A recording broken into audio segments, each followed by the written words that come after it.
Genesis 7 tells the story of Noah, a righteous man in a world filled with corruption.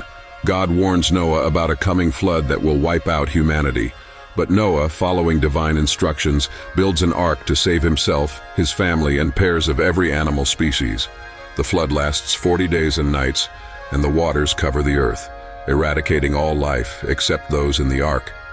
After the floodwaters recede, Noah and the lives in his ark repopulates the earth, marking a new beginning.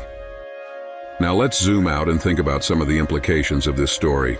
At its core, the Great Flood is about divine judgment. It's not just about a flood, it's a response to widespread misconduct and corruption. The flood is portrayed as God's punishment on humanity for its moral decay. Throughout history, political leaders have used the concept of divine judgment as a justification for their power. The idea that rulers govern by divine right, ordained by God, has been a central theme in many cultures. From medieval monarchies to modern dictatorships, leaders have used religious or divine claims to legitimize their rule, and even their decisions to punish the people. Genesis 7 has at times been referenced to remind people that disobedience to moral or divine laws can bring catastrophic consequences. And that brings us to another important point: obedience. Noah's obedience to God's instructions is central to the story. His willingness to follow God's commands despite the ridicule and doubt of others can be interpreted as a message about the role of authority and governance. Leaders are expected to align with divine or moral law, and citizens are expected to obey those in positions of authority, even when it's challenging.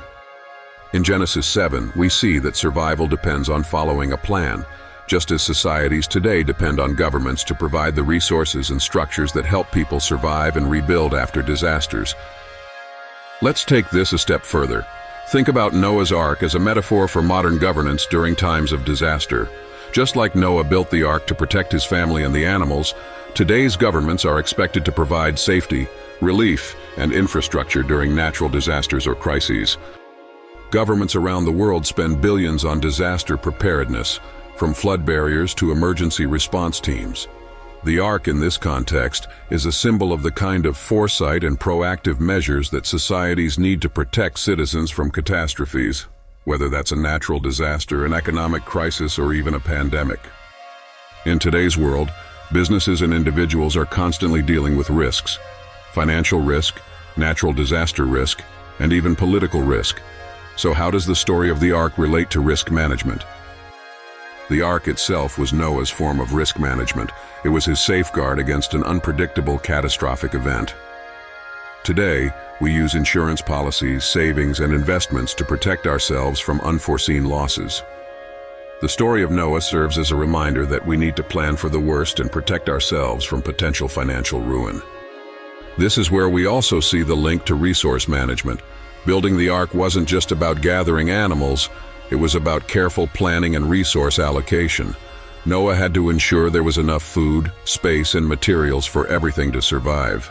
Similarly, modern society needs to think about how to manage resources sustainably to avoid ecological disasters that could lead to financial ruin. Finally, after the flood, Noah and his family were tasked with rebuilding society from scratch. This is a powerful metaphor for economic resilience.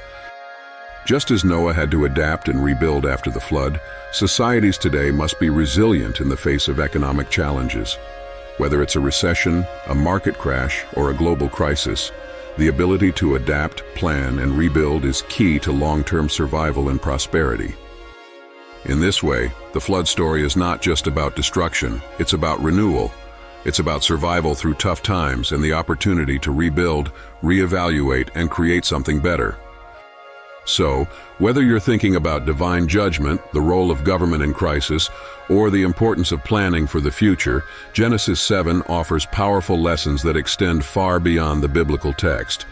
The story of Noah and the ark speaks to how we can manage resources, govern wisely, and build resilient societies in the face of adversity.